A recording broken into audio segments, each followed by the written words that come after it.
Cover. चलो जी, तो heading डालेंगे female reproductive system. Female reproductive system.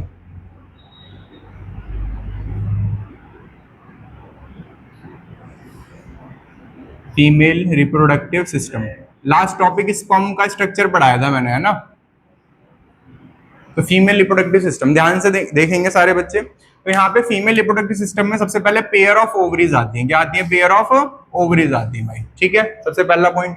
अब जो ये पेयर ऑफ ओवरीज होती हैं, ये जो पेयर ऑफ ओवरीज होती हैं, ये प्रोड्यूस करती हैं ओवा। क्या प्रोड्यूस करती हैं? अब ये जो ओवा होता है वो कलेक्ट करता है एक फिंगर लाइक स्ट्रक्चर। तो ओवा कलेक्ट करने का काम किसका होता है? एक फिंगर लाइक स्ट्रक्चर का। और ये जो फिंगर लाइक स्ट्रक्चर होता है इसका नाम फिम्ब्रेई होता है। क्या नाम होता है? फिम्ब्रेई नाम होता है। तो यहाँ पे पहला स्ट्रक्चर आ जाता है, ओवरीज ओवा बनाती है, और ये जो ओवा बनते हैं उनको कलेक्ट करने का काम कौन करता है? ओवा को कलेक्ट करने का काम करता है फिम्ब्रेई। कौन काम करता है? फिम्ब्रेई। अब फिम्ब्रेई जो होता है, जो फिम्ब्रेई होता है, ठीक है, वो किसका स्ट्रक्चर होता है? फिम्ब्रेई जो होता है वो स्ट्रक्चर होता है इनफंडीबुलम का। किसका होता है? इनफंडीबुलम का। तो फिम्ब्रेई जो होता है वो स्ट्रक्चर होता है इनफंडीबुलम का। इनफंडीबुलम का। इनफंडीबुलम। तो इनफंडीबुलम का पार्ट होता है, इनफंडीबुलम का पार्ट होता है कौन? फिम्ब्रेई। और फिम्ब्रेई का काम क्या होता है? कलेक्ट करना ओवा। सेम इधर की तरफ भी होगा, ठीक है। अब यहाँ पे क्या होगा, जो ये ओवा है वो आ गया कहाँ पे? इनफंडीबुलम में। फिम्ब्रेई के बाद कहाँ आ गया? इनफंडीबुलम में। तो ये जो इनफंडीबुलम है ये आगे एक्सटेंड होगा, ये आगे एक्सटेंड होगा, तो इसको और पार्ट आएंगे। तो इनफंडीबुलम के बाद जो अगला पार्ट आएगा, इनफंडीबुलम के बाद जो अगला पार्ट आएगा उसका नाम होता है एम्प्यूला। क्या नाम होता है? एम्प्यूला। एम्प्यूला वो जगह होती है जहां पे स्पर्म जो होता है वो फर्टिलाइज करता है ओवा से। तो एम्प्यूला वो जगह होती है जहां पे क्या होती है? फर्टिलाइजेशन। यहाँ पे क्या होती है? फर्टिलाइजेशन। फर्टिलाइजेशन अकर। यहाँ पे फर्टिलाइजेशन होती है। फर्टिलाइजेशन मतलब fusion of male and female gamete कहाँ पे होती है? एम्प्यूला पे होती है। अब एम्प्यूला के बाद अगला स्ट्रक्चर आता है, इस अगले स्ट्रक्चर का नाम होता है इस्थमस। क्या नाम होता है? इस्थमस नाम होता है। तो ये जो तीन स्ट्रक्चर हैं, ये जो तीन स्ट्रक्चर है यहाँ पे, ये तीनों एक साथ कहलाते हैं फैलोपियन ट्यूब। क्या कहलाते हैं? Fallopian tube. यहाँ पे फिर दोबारा क्या आएगा? फिम्ब्रेई। फिम्ब्रेई क्या रिलीज करेगी? ओवा। सॉरी, ओवा क्या, ओवरी क्या रिलीज करेगी? ओवा। ओवरी से ओवा कहाँ जाएंगे? फिम्ब्रेई में। फिम्ब्रेई में जो फिम्ब्रेई है किसका पार्ट है? इनफंडीबुलम का। इनफंडीबुलम के बाद दूसरा पार्ट कौन सा आएगा? एम्प्यूला से अगला पार्ट कौन सा आएगा? इस्थमस आएगा, ठीक है। तो ये हो गया यहाँ पे इस्थमस। इधर भी क्या आ गया? इस्थमस। अब ये जो इनफंडीबुलम एम्प्यूला क्या हो गया? कोई बात नहीं। इनफंडीबुलम, इनफंडीबुलम एम्प्यूला, इनफंडीबुलम एम्प्यूला, ठीक है, इनफंडीबुलम एम्प्यूला और इस्थमस, ये जो आएंगे यहाँ पे इनफंडीबुलम एम्प्यूला और इस्थमस, ठीक है। ये जो तीनों यहाँ पे, इन तीनों को कहा जाता है फैलोपियन ट्यूब।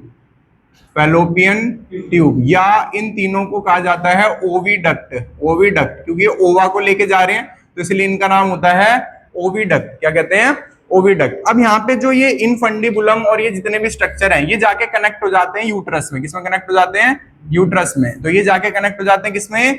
यूट्रस में। ये जाके कनेक्ट हो जाते हैं किसमें? यूट्रस में। तो ये जो स्ट्रक्चर यहाँ पे स्टार्ट हो गया इसका नाम होता है यूट्रस। तो ये हो गया यहाँ पे यूट्रस स्टार्ट, ठीक है, ये यूट्रस शुरू हो गया। तो ये यूट्रस हो गया, ये भी यहाँ पे यूट्रस हो गया, तो ये यूट्रस स्टार्ट हो गया। अब जो यूट्रस है, दो फैलोपियन ट्यूब जाके सेंटर में किससे कनेक्ट हुई? यूट्रस से। सेंटर में किससे कनेक्ट हुई? यूट्रस से। अब यूट्रस के देखो कितने हिस्से होते हैं, तो यूट्रस का एक अपर हिस्सा होता है, यूट्रस का एक अपर हिस्सा होता है। जो ये यूट्रस का अपर हिस्सा, इसका नाम क्या होता है? फंडस। क्या नाम होता है? फंडस नाम होता है। यूट्रस का जो साइड वाला हिस्सा होता है उसका नाम होता है बॉडी। उसका नाम क्या होता है? बॉडी। तो ऊपर वाले का नाम क्या है? साइड वाले का नाम क्या है?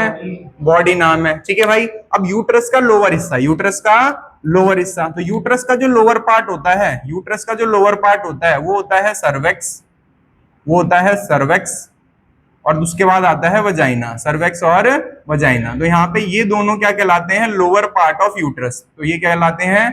Lower part of uterus, cervix and vagina. तो यूट्रस के कितने हिस्से होते हैं? एक होता है अपर, एक यूट्रस का होता है साइड वाला हिस्सा, और एक यूट्रस का होता है लोअर पार्ट। एक यूट्रस का होता है लोअर पार्ट। तो यूट्रस के कितने हिस्से होते हैं? Fundus, body, cervix and vagina. Clear होगी बात? अब यहाँ पे जो फंडस होता है, यहाँ पे आके चाइल्ड, अगर यहाँ पे जाइगोट बना तो चाइल्ड आके फिक्स कहाँ हो सकता है? फंडस पे। चाइल्ड आके फिक्स कहाँ हो सकता है? बॉडी पे, ठीक है। तो इम्प्लांटेशन कहाँ पे होगी? बच्चा कहाँ पे फिक्स होगा? फंडस पे या बॉडी पे? फंडस पे या बॉडी पे? अब मान लो गलती से, क्योंकि डेवलपमेंट में दिक्कत हो सकती है, तो बच्चा मान लो इम्प्लांट हो गया फेलोपियन ट्यूब में। कहाँ पे इम्प्लांट हो गया? होना कहाँ पे चाहिए था? बॉडी पे, ठीक है। तो बच्चा जाके इम्प्लांट हो गया फेलोपियन ट्यूब पे। अगर बच्चा फेलोपियन ट्यूब पे इम्प्लांट हो गया, ठीक है, अगर बच्चा कहाँ पे इम्प्लांट हो गया? ट्यूब पे, तो उस केस में उसे कहेंगे एक्टोपिक प्रेगनेंसी। उस केस में उसे कहेंगे हम एक्टोपिक प्रेगनेंसी। तो अगर बच्चा इम्प्लांट हो गया फेलोपियन ट्यूब पे, ठीक है, तो यहाँ पे लिखेंगे if if abnormal implantation occur, if abnormal implantation occur, अगर एबनॉर्मल इम्प्लांटेशन हो जाती है, then it is called ectopic pregnancy. तो उसे हम कहते हैं एक्टोपिक प्रेगनेंसी, ठीक है। तो अगर एबनॉर्मल इम्प्लांटेशन होती है तो उस फिनोमिना को एक्टोपिक प्रेगनेंसी कहा जाएगा, ठीक है। तो उसे कहा जाएगा एक्टोपिक प्रेगनेंसी, एक्टोपिक प्रेगनेंसी। तो उस केस में चाइल्ड सर्वाइव नहीं करेगा, ठीक है, तो उसे कहेंगे एक्टोपिक प्रेगनेंसी। क्लियर होगी बात भाई यहाँ पे? तो फेलोपियन ट्यूब पे भी कभी कभी फर्टिलाइजेशन वो हो जाती है इम्प्लांटेशन, तो उसे कहा जाता है एक्टोपिक प्रेगनेंसी। क्लियर है? आगे देखो सारे बच्चे। अब मान लो बच्चा जो फर्टिलाइज हुआ या बच्चा जो इम्प्लांट हुआ वो गलत जगह पे हो गया, वहां पे क्या हो गया? इन्फेक्शन। क्या हो गया? अब इन्फेक्शन हो गया तो यूट्रस में होगी दिक्कत। यूट्रस में दिक्कत होगी, अगर इन्फेक्शन फैल गया तो फीमेल जो है वो उसकी डेथ हो सकती है। तो इस यूट्रस को काट के निकालना पड़ता है, तो उसे कहते हैं हिस्टेरेक्टोमी। क्या कहते हैं? हिस्टेरेक्टोमी। तो यहाँ पे आता है surgical removal of uterus, surgical removal of uterus, surgical removal of uterus, surgical removal of uterus या वॉम्ब। तो surgical removal of uterus is called hysterectomy. Surgical removal of uterus is called hysterectomy, hysterectomy, hysterectomy. तो Tommy का मतलब हमेशा होता है कि operation में किसी चीज को काट के अलग कर दिया गया है, ठीक है, हिस्टेरेक्टोमी, ठीक है।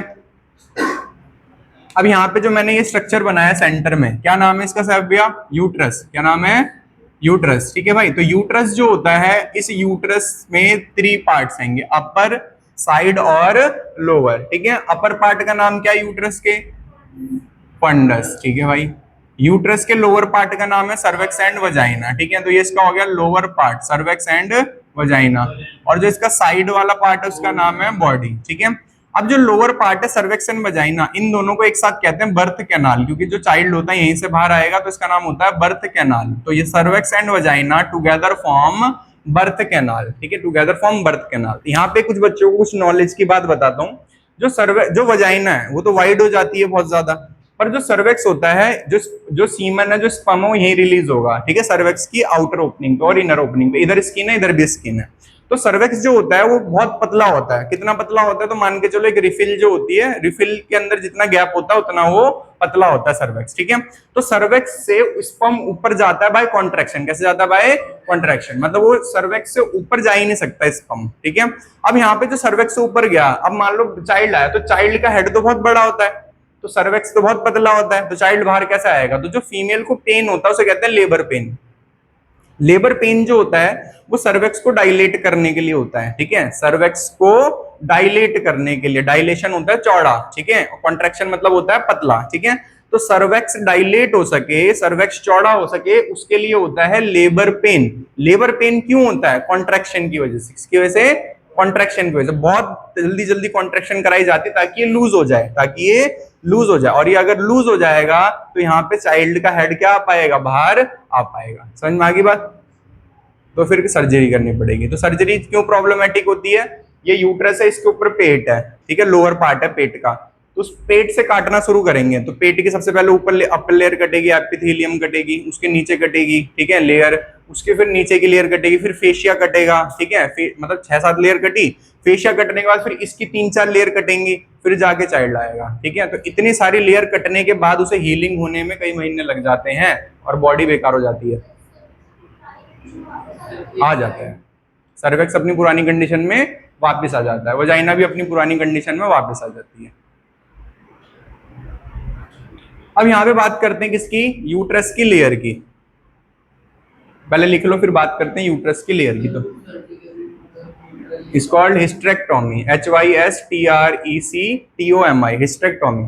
तो ऑर्डर कैसे पढ़ते हैं इसका, सबसे पहले सब बच्चों को पता होना चाहिए, ओवरी होती है भाई, ओवरी ओवा प्रोड्यूस करती है, वो जाती है इनफंडिबुलम पे, इनफंडिबुलम से जाती है एम्प्यूला पे, देन जाता है ओवा किस पे, इस्थमस पे, फिर क्या आ जाता है ABCD यूट्रस। यूट्रस के 3 पार्ट्स होते हैं, अपर, साइड और लोअर, ठीक है, इस तरीके से कंप्लीट। ओवरी जो होती है वो हवा में नहीं होती, तो ओवरी जो होती है वो अटैच होती है, और जिस स्ट्रक्चर से वो अटैच होती है उसका नाम होता है ओवेरियन लिगामेंट। तो ओवरी जो होती है वो हवा में नहीं होती, वो अटैच होती है, जिस स्ट्रक्चर से वो अटैच होती है उसका नाम होता है ओवेरियन लिगामेंट।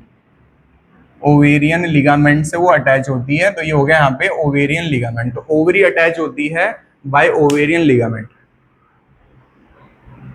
क्लियर है सबको यहां तक भाई? तुम्हें पता है, जैसे मैंने बताया था कि फिजियोथेरेपिस्ट हूं मैं, ठीक है, तो हमारे में भी क्या होती है, वो होती है स्पेसिफिकेशन होती है कि तुम किस चीज में स्पेशलाइज्ड हो। तो हमारे में ऑर्थो होता है, हड्डी का होता है, ब्रेन का होता है तो न्यूरो होता है, ठीक है, और अगर चाइल्ड का है तो पेडियाट्रिक्स होता है, ठीक है, हार्ट का है तो कार्डियो होता है, ठीक है। तो ऐसे करके हमारे अंदर बहुत सारी ब्रांचेस हैं। तो हमारे अंदर एक ब्रांच और भी है जिसे कहा जाता है पेल्विक फ्लोर थेरेपिस्ट। क्या कहा जाता है? पेल्विक फ्लोर थेरेपिस्ट कहा जाता है। फीमेल्स ही करती हैं ज्यादातर वो, क्योंकि जो क्लाइंट्स हैं वो फीमेल होती हैं, तो मेल पे जाना पसंद नहीं करती। तो पेल्विक फ्लोर थेरेपिस्ट क्या करता है, तो जिन फीमेल की अभी डिलीवरी हुई है, चाहे नॉर्मल हुई है चाहे सर्जिकल हुई है, सी सेक्शन से हुई है, तो जिन फीमेल की अभी सर्जरी हुई है उनकी तो मसल्स वीक हो जाती हैं, क्योंकि कॉन्ट्रेक्शन के बाद मसल वीक हो जाती हैं, और अगर वो नेचुरली छोड़ दें तो नेचुरली हो सकता है पूरी अपनी दोबारा स्ट्रेंथ में वापस ना आए, उनकी बॉडी अजीब हो जाती है फीमेल की। तो जो हायर क्लास फीमेल्स हैं जिनके पास पैसा अच्छा है, वो किनके पास जाती हैं? पेल्विक फ्लोर थेरेपिस्ट के पास। पेल्विक फ्लोर थेरेपिस्ट जो होते हैं उनको क्या कराते हैं? एक्सरसाइजेस करवाते हैं, स्पेसिफिकली किसके लिए? पेल्विक फ्लोर के लिए, ठीक है, ताकि उनकी बॉडी आफ्टर बर्थ भी कैसी दिखे, कि उन्होंने कभी बर्थ ही नहीं दिया है, ठीक है। तो तुमने देखा होगा एक्ट्रेस एक्सेट्रा को, कि उनके बहुत सारी एक्ट्रेस ऐसी होती हैं जिनके चाइल्ड हो जाते हैं 2-2 3-3, पर उनकी बॉडी कैसी दिखती है? एकदम ऐसी दिखती है जैसे उन्होंने कभी भी बर्थ नहीं किया हो, ठीक है, नॉर्मल दिखती है। तो उसका कारण क्या होता है? वो पेल्विक फ्लोर थेरेपिस्ट पे जाके थेरेपी करवाती है 3-4 महीने, ठीक है, और उसके बाद फिर उनकी बॉडी नॉर्मल हो जाती है। और इसमें भी बहुत सारे तरीके हैं जो मतलब तुमने सुने भी नहीं होंगे। इवन फिजियोथेरेपी में फीमेल्स जो होती हैं वो लेजर की हेल्प से वजीनल जो स्ट्रक्चर होता है उसकी टाइटनिंग का काम भी करती हैं, ठीक है, लूजनिंग के बाद उसकी टाइटनिंग का काम करती है, सर्वेक्स की टाइटनिंग का काम करती हैं, ताकि वो स्ट्रक्चर बिल्कुल पहले जैसा हो सके, ठीक है, समझ रहे हो बात? तो ये इसके लिए भी थेरेपिस्ट होते हैं, इसके लिए भी डॉक्टर होते हैं। हमारी ब्रांच में आता है, फिजियोथेरेपी में आता है, फीमेल्स करती हैं। कुछ लोग इसकी ट्रेनिंग लेते हैं अलग से, ठीक है। क्यों ट्रेनिंग लेते हैं? क्योंकि वो अपने क्लिनिक्स में इस चीज को करते हैं, इंक्लूड करते हैं, ठीक है। क्लाइंट क्योंकि आते हैं तो नॉर्मल बंदा तो जाएगा नहीं इन चीजों के लिए, पैसे वाले बंदे आते हैं तो इसके लिए पैसा काफी अच्छा मिलता है, ठीक है। तो गुड़गांव में बहुत ज्यादा इस चीज की हुआ है मार्केटिंग। अब बात करते हैं यूट्रस की लेयर की, ठीक है। तो मैं बोलता ना MBBS से भी हटके बहुत चीजें हैं मार्केट में, पता ही नहीं है लोगों को कि और कुछ भी है। तो हम बात करते हैं किसकी? लेयर्स की। किसकी बात करते हैं? लेयर्स की। तो यूट्रस की 3 लेयर होती हैं। कौन कौन सी लेयर होती है? तो जो सबसे बाहर की लेयर होती है उसका नाम होता है पेरीमेट्रियम। क्या नाम होता है? मैट्रियम। तो यूट्रस की जो सबसे बाहर की लेयर होती है, बाहर को क्या कहते हैं इंग्लिश में आकृति? बाहर को क्या कहते हैं? बरामदा, आउटर। क्या कहते हैं? आउटर लेयर, ठीक है। सबसे आउटर लेयर होती है, इसका नाम क्या होता है? पेरीमेट्रियम। पेरीमेट्रियम आउटर होती है, पेरीमेट्रियम थिन होती है। कैसी होती है? थिन होती है। और पेरीमेट्रियम प्रोटेक्शन करती है। तो आउटर होती है, थिन होती है और प्रोटेक्शन करती है। तो ये किसके बारे में हो गया? पेरीमेट्रियम के बारे में। क्लियर है भाई? ठीक है। अब बात करते हैं यहाँ पे बीच वाली लेयर की। तो बीच वाली लेयर जो होती है बर्थ में मदद करती है। तो बीच वाली लेयर का नाम होता है मायोमेट्रियम। क्या नाम होता है? मायोमेट्रियम। तो यहाँ पे सेकंड लेयर की बात करते हैं। तो यहाँ पे जो सेकंड लेयर होती है उसका नाम होता है मायोमेट्रियम। तो नीचे की तरफ लिख रहा हूँ, यहाँ पे सेकंड लेयर जो होती है उसका नाम होता है मायोमेट्रियम। मायोमेट्रियम। तो पेरीमेट्रियम, मायोमेट्रियम। तो मायोमेट्रियम एम से मिडल लेयर होती है। तो इसमें लिखेंगे मायोमेट्रियम कैसी होती है? मिडल। कौन सी लेयर होती है? मिडल लेयर होती है भाई, ठीक है भाई, मिडल लेयर होती है। कैसी होती है? थिक होती है। कैसी होती है? थिक होती है, ठीक है, थिक होती है, थिक होती है। और कैसी होती है? मस्कुलर होती है। कैसी होती है? मस्कुलर होती है। कौन सी मसल से बनी हुई होती है? स्मूथ मसल से। और क्या करती है? कॉन्ट्रैक्ट करती है ड्यूरिंग डिलीवरी।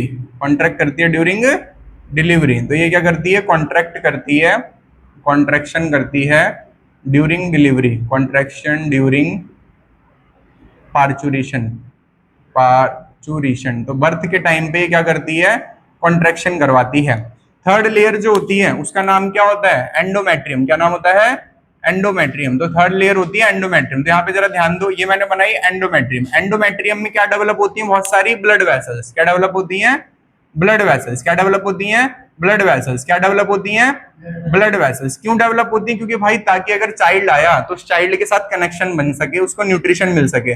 और चाइल्ड नहीं आया तो मैस्चुरेशन के टाइम पे यही ब्लड वेसल्स टूटती हैं, मैस्चुरेशन के टाइम पे यही ब्लड वेसल टूटती हैं और ब्लीडिंग होती है। तो इस लेयर का नाम क्या होता है, एंडोमेट्रियम। क्या नाम होता है भाई, एंडोमेट्रियम। एंडो का मतलब होता है अंदर, एंडो का मतलब क्या होता है, अंदर। तो एंडोमेट्रियम में सबसे पहले क्या नाम आएगा, इनर। कैसी होती है, इनर होती है। यहाँ पे कुछ ग्लैंड्स होती हैं। क्या होती हैं, कुछ ग्लैंड। जैसे मान लो म्यूकस, म्यूकस बताया था ना, नाक में व्हाइट व्हाइट निकलता है उसे म्यूकस कहते हैं। तो मान लो म्यूकस प्रोड्यूसिंग ग्लैंड है, तो ग्लैंड्स कहाँ पे हैं, एंडोमेट्रियम पे, मायोमेट्रियम पे, एंडोमेट्रियम पे। कहाँ पे है, एंडोमेट्रियम। तो एंडोमेट्रियम पे ग्लैंड है, इस वजह से इसे ग्लैंडुलर लेयर भी कहते हैं। क्या कहते हैं, ग्लैंडुलर लेयर भी कहते हैं। तो इनर लेयर होती है, ग्लैंडुलर लेयर होती है, और ये शेड करती है किसमें, ड्यूरिंग ड्यूरिंग मेंसेस। ठीक है, ड्यूरिंग मेंसेस। तो मेंस्ट्रुअल ब्लीडिंग के टाइम पे शेड करती है और हेल्प करती है इम्प्लांटेशन में। किसमें हेल्प करती है, इन इम्प्लांटेशन। अगर चाइल्ड बन गया, ठीक है, जाइगोट बन गया, तो जाइगोट को इम्प्लांटेशन में मदद कौन करेगी भाई, एंडोमेट्रियम। इम्प्लांटेशन में कौन मदद करेगी, एंडोमेट्रियम। तो ये जो तीन लेयर होती हैं, ये होती हैं यूट्रस की। किसकी होती हैं, यूट्रस की। तो यूट्रस की तीन लेयर होती हैं, पेरीमेट्रियम, मायोमेट्रियम, और थर्ड कौन सी होती है यूट्रस की लेयर, एंडोमेट्रियम। तो ये जो तीनों लेयर हैं, ये तीनों लेयर हैं, किसकी आएंगी, यूट्रस की। किसकी आएंगी, यूट्रस की। ठीक है, तो यूट्रस के लेयर्स हैं। ठीक है, यूट्रस की ये लेयर्स हैं। ठीक है, दीज आर यूट्रस लेयर।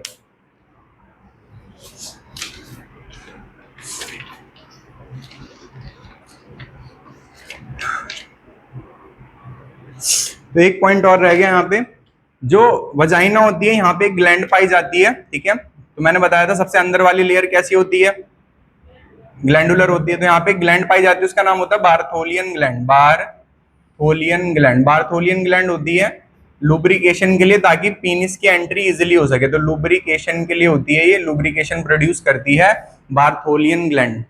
ठीक है, वजाइना पे।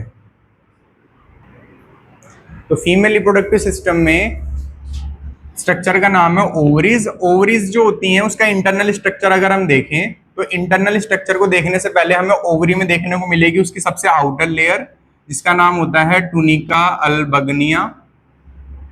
ये टेस्टिस में भी होती है। ठीक है, अब टूनिका अल्बगनिया जो होती है, इसके नीचे एपिथीलियम होती है। क्या होती है, एपिथीलियम। तो कौन बच्चा बताएगा कि जो मेल में एपिथीलियम थी वो कितने टाइप के सेल से मिलके बनी हुई थी, कौन कौन सी,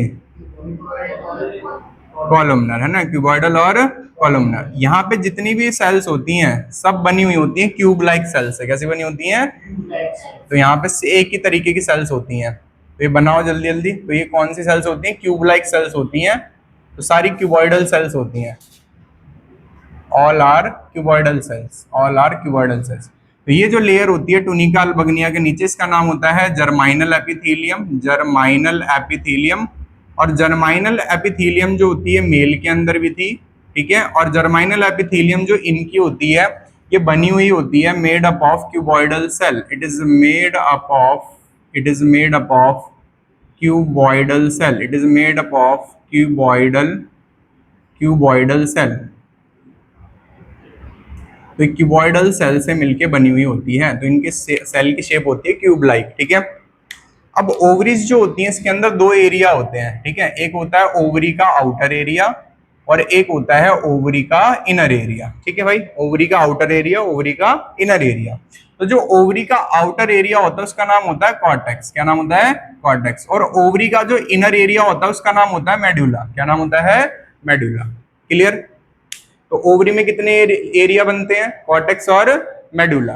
ठीक है, आउटर एरिया, इनर एरिया। ठीक है, तो इनर को हम क्या कहते हैं, मेडुला कहते हैं। अब जरा यहाँ पे ध्यान दो, जो कॉर्टेक्स होता है, इस कॉर्टेक्स के अंदर दो तरीके की सेल्स होती हैं। ठीक है, सॉरी, दो तरीके की चीजें होती हैं। तो एक तो इसके अंदर होती हैं फॉलिकुलर सेल्स, यही आगे चल के ओवा बनाएंगी। तो एक तो इसके अंदर होती है follicular sales.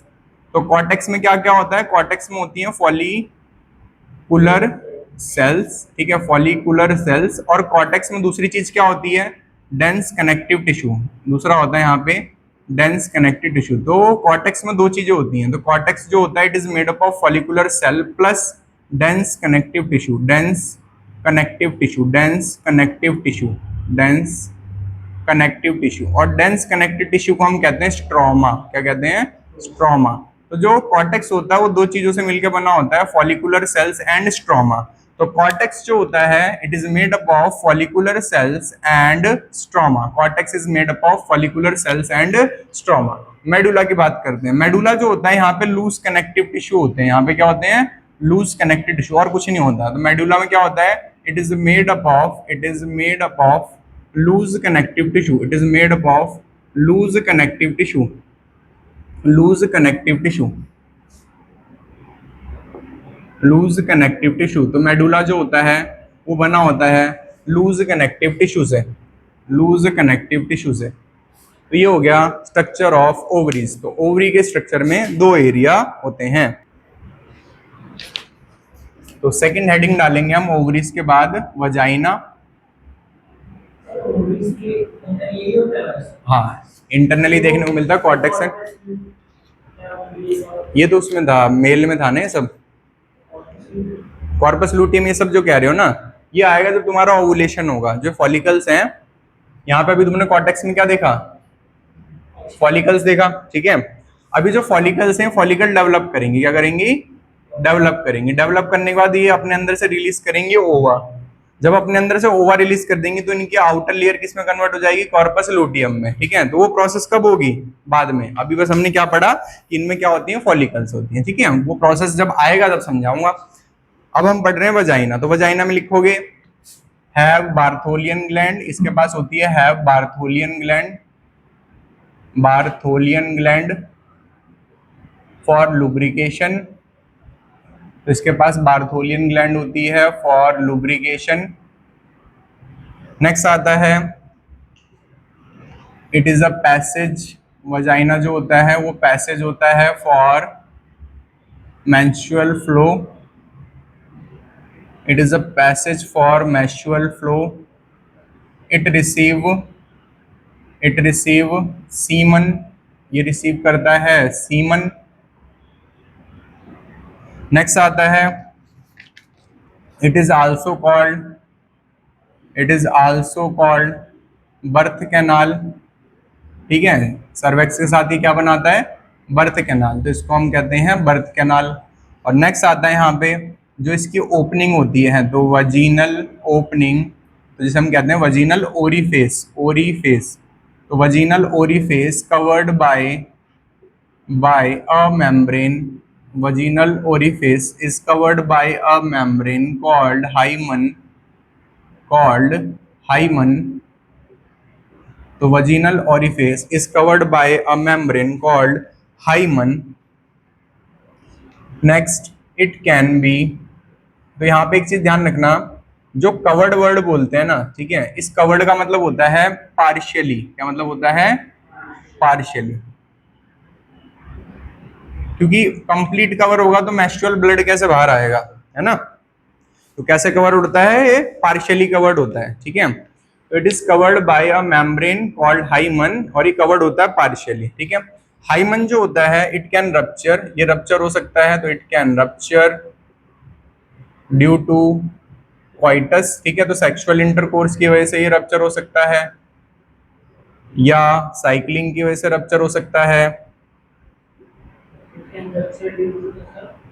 Rupture due to coitus, coitus मतलब होता है सेक्सुअल इंटरकोर्स, साइक्लिंग, राइडिंग, ठीक है। जॉल्ट, जॉल्ट का मतलब होता है सडन फॉल, सडन फॉल, ठीक है।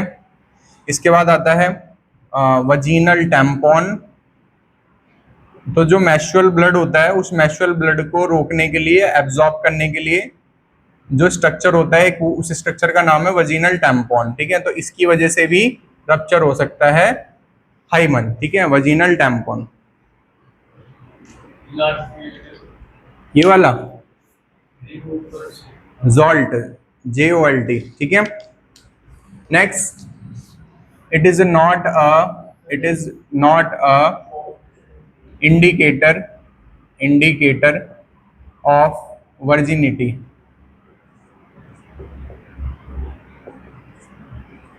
ठीक है, तो फीमेल जो है वो सेक्सुअली एक्टिव है या नहीं, वो तुम हाइमन की के मदद से नहीं बता सकते। तो मैंने क्या क्या बताया, मैंने बताया वजीनल ओरिफेस पे एक मेम्ब्रेन होती है जो पार्शियली कवर करती है, ठीक है, और इसे हम हाइमन कहते हैं। रप्चर हो सकती है क्वाइटस की वजह से, सेक्सुअल इंटरकोर्स की वजह से, साइक्लिंग की वजह से, राइडिंग की वजह से, जोल्ट की वजह से, सडन फॉल कहते हैं, या वजीनल टैम्पॉन की वजह से ये ब्रेक हो सकती है।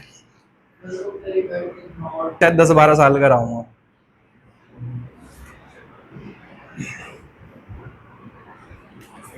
चलो जी, तो टॉपिक का नाम है वुल्वा, फीमेल एक्सटर्नल जेनिटेलिया। तो ये थर्ड पार्ट है, external genitalia of female, external genitalia of female. तो फीमेल एक्सटर्नल जेनिटेलिया में सबसे पहले फीमेल में हमें देखने को मिलता है मॉन्स प्यूबिस। क्या देखने को मिलता है?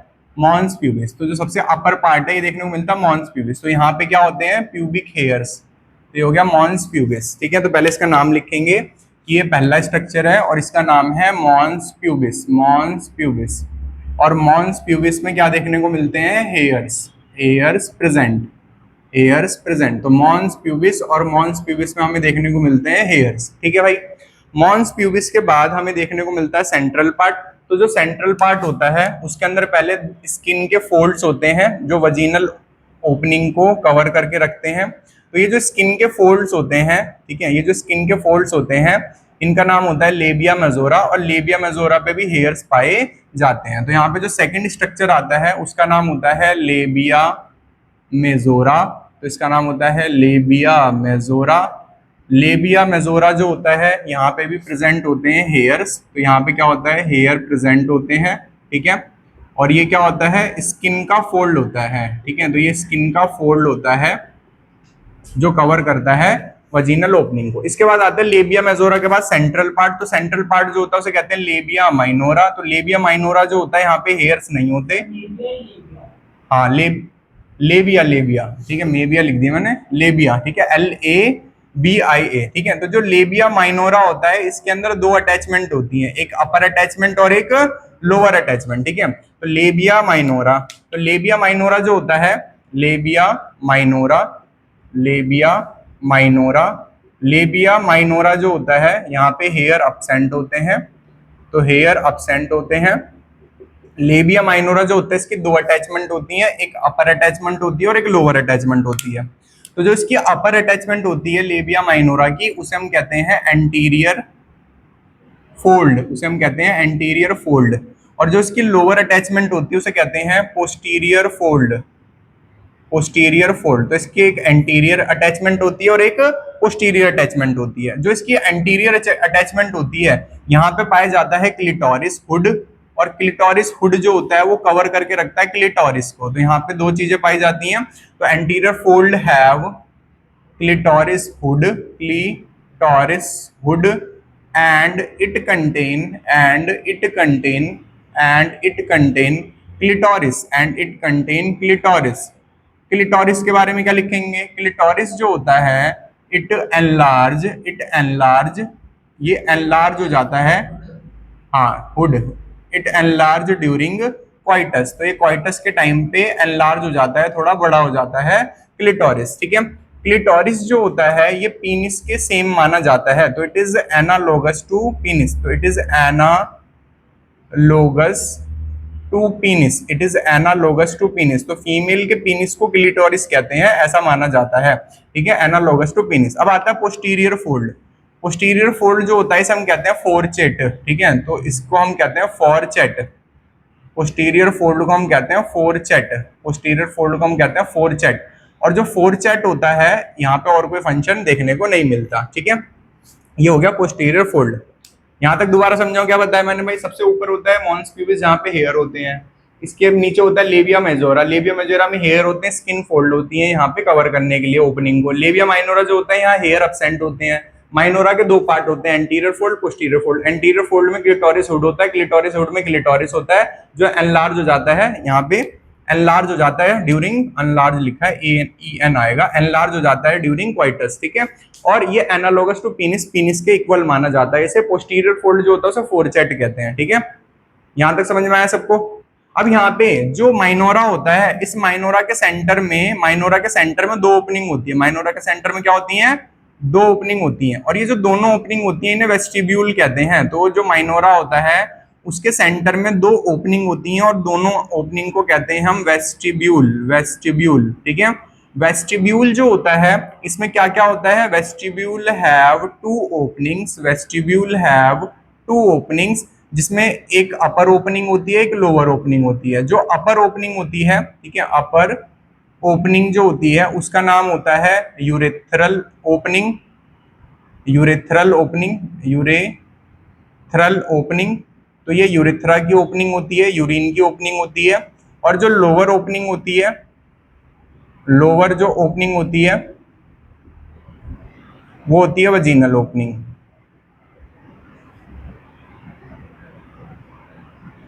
और इन दोनों को एक साथ कहा जाता है वेस्टिब्यूल, वेस्टिब्यूल कहा जाता है, ठीक है। ये हो गया यहाँ पे कंप्लीट। जो वजाइना होती है उससे थोड़ा नीचे ईनस होता है, ठीक है।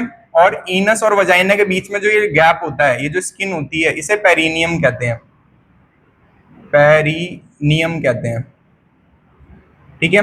पेरिनियम जो होता है, पेरिनियम कहते हैं। पेरिनियम जो होता है ये रप्चर हो जाता है ड्यूरिंग, ये रप्चर हो जाता है ड्यूरिंग बर्थ, ठीक है, रप्चर ड्यूरिंग बर्थ। अगर चाइल्ड बर्थ हो रही है तो 90% टाइम पे पेरिनियम क्या हो जाता है? रप्चर हो जाता है, मतलब यहां से यहां तक ये पूरी स्किन फट जाती है, ठीक है, नॉर्मल बर्थ के टाइम पे भी। तो उसे पेरिनियल रप्चर कहते हैं और ये बहुत कॉमन होता है।